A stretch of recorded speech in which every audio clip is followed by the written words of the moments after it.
Good to see you again on our channel. Van Morrison has always been a mysterious figure, despite being a legendary musician whose heartfelt songs have enchanted listeners for many years. Morrison has been through it all in her music career, with hits like Moon Dance and Brown Eyed Girl, and plenty of controversy surrounding her personal life. Fans and critics alike have been caught unawares by recent revelations that Van Morrison has made public, questioning established notions and views regarding his biography and body of work. Morrison has kept her private life under wraps for a long time, refusing to divulge details about herself to the general public. The intricacies of his life and the driving forces behind his legendary career are revealed in his most recent confession, though. The things he has shown are the truth, and they make you think. Expanding the story of a musician who was always more than the sum of his musical achievements. Throughout his nearly 50-year career, Van Morrison has been lauded as a genius. Where, though, was the source of that brilliance? Did his parents, instructors, and mentors in the music business help him develop it, or was it something he was born with? Morrison came from an unusual family, which is interesting given her legendary musical career. Van Morrison was born and raised in Belfast, Northern Ireland. According to biographer Brian Hinton's book Celtic Crossroads, The Art of Van Morrison, he lived the dream of a working-class suburbanite on the outskirts of town, right next to the countryside. There was a strong religious community in 1940s and 1950s Belfast. Moreover, Morrison's early musical experiences were rife with Christian imagery. Much of his later work revolves around religious themes and pastoral images. Although Morrison's mother had a successful singing career, it was George, Morrison's father, who had the greatest impact on him. George brought back a record collection that was among the biggest in Northern Ireland after looking for work in the United States. It included everyone from a Mariah to Al Jolson, Morrison said afterwards. Morrison was enchanted by this magnificent compilation, which contained some of the most legendary songs of all time. After discovering his father's records, Van Morrison knew that music was his life's work. He was prepared to forego further education in order to pursue his passion. Morrison formed the Sputniks, a band that played skiffle music, popular before rock and roll, when he was 11 years old. His career as a professional musician took a giant leap when he was 14 years old, by dropping out of college to become a member of the band The Monarchs. According to Johnny Rogan's biography of Van Morrison, No Surrender, he cleaned windows on the side to make ends meet. Morrison, who was proficient on both the sax and guitar, became famous in The Monarchs for his spirited saxophone performances. But this time in his life was also characterized by heavy drinking, which would later cause friction in his bands and impact them for 20 years. Morrison's inebriation led to his expulsion from the Monarchs, but he was already well known in the area, so he quickly found work with other famous show bands. It was obvious from the beginning of Van Morrison's career that he had the natural stage presence and talent to become a superstar. It took him a long time and a number of bands before he finally found the one that would propel him to pop stardom. Performing with a band known as the Golden Eagles in the mid-1960s, Morrison had his most prominent role to that point, singing hits like The Road Jack by Ray Charles. However, he was impacted by the growing popularity of R&B, which was spearheaded by groups such as the Rolling Stones and the Animals in particular. Morrison followed a newspaper ad to the Maritime Hotel in Belfast in order to become a member of a new R&B club, with the intention of eventually forming his own band. Morrison joined forces with the Gamblers, a rock and roll band from Morrison's hometown. They took cues from a horror B-movie from the aughts and rebranded themselves as them, focusing on R&B. Cleverly using cryptic messages in concert advertisements in the Belfast Evening Telegraph, they aroused local interest and generated buzz, which ultimately led to Morrison's breakthrough. Van Morrison's private life, particularly his romantic life, underwent a sea change as the mid-1960s progressed. Janet Goddard, better known as Janet Planet, was an American woman he fell for. According to those close to the couple, they make an unusual couple. Planet was well known in the American counterculture scene, and she had a history of marriage and divorce. During Morrison's inaugural U.S. tour with them, they initially crossed paths. After maintaining correspondence via letters, Morrison took Planet and their young son with him to New York to record his debut solo tracks for Bang Records.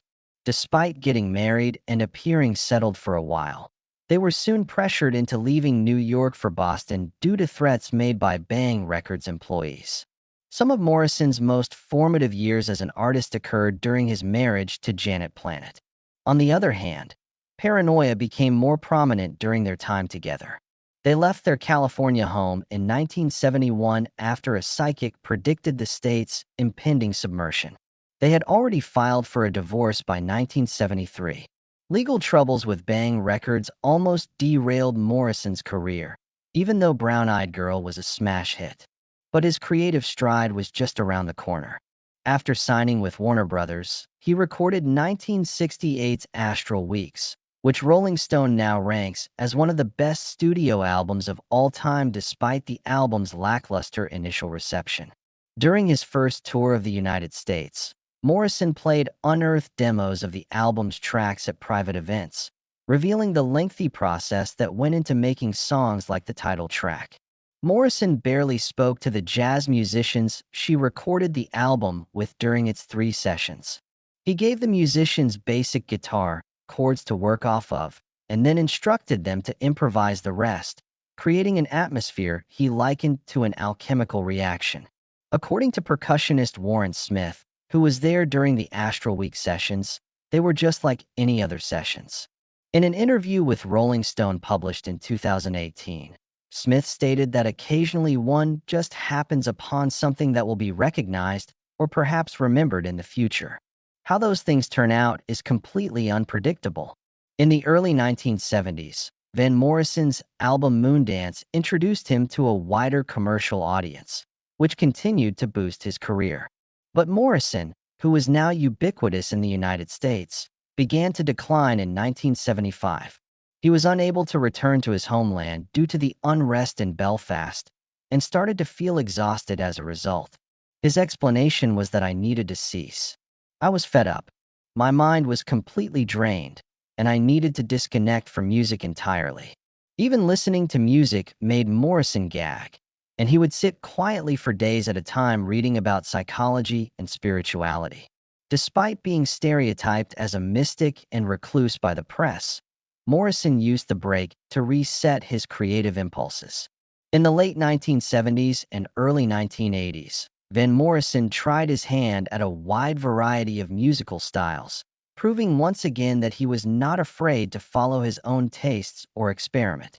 His lyrics spanned a wide range of topics, from mysticism and religion to love, life, and personal pet peeves, and he received a variety of reviews for them. Although Morrison's personal life was turbulent in the 1990s, his critical and commercial standing took a sharp turn for the better in that decade. The 1995 release of Morrison's Days Like This followed the commercial success of her greatest hits compilation. He received a Mercury Prize nomination for this album, which debuted in the UK's top 5 and was praised by critics as a return to form. Michelle Rocca, Morrison's new flame, graced the cover art of the album. Their romance, as detailed in Clinton's Halance, Can You Feel the Silence, was the stuff of innumerable news articles, particularly because rumors concerning their extramarital affairs began to circulate long before their marriage became public knowledge. Morrison finally confirmed their marriage and the couple's 2 daughters in 2010, putting an end to the rumors. The public's focus remained on Morrison's private life, even as he received multiple accolades for his career, such as a knighthood and induction into the Rock and Roll Hall of Fame. In 2009, Morrison's official website had an unexpected message that claimed he had a son named George Ivan Morrison with Gigi Lee, a tour manager from Texas. Morrison swiftly removed the message after denying the reports. But rumor has it that Morrison spent some time in Ireland with Lee and the kid. Sadly, the infant passed away from diabetes-related complications, and Lee passed away from throat cancer a few months later. Despite numerous reports of his death, Morrison has remained silent on the matter. Morrison has maintained her prolific touring and experimentation with new musical styles in recent decades. But the 2020 COVID-19 pandemic put an end to his career and the careers of many other musicians. Posting angry messages on his website, Morrison reacted angrily to government lockdown restrictions, urging people to resist what he called pseudoscience. Many have pointed out anti-Semitic undertones in Morrison's conspiratorial lyrics on albums, like latest record project Volume 1, which has brought her a lot of attention recently.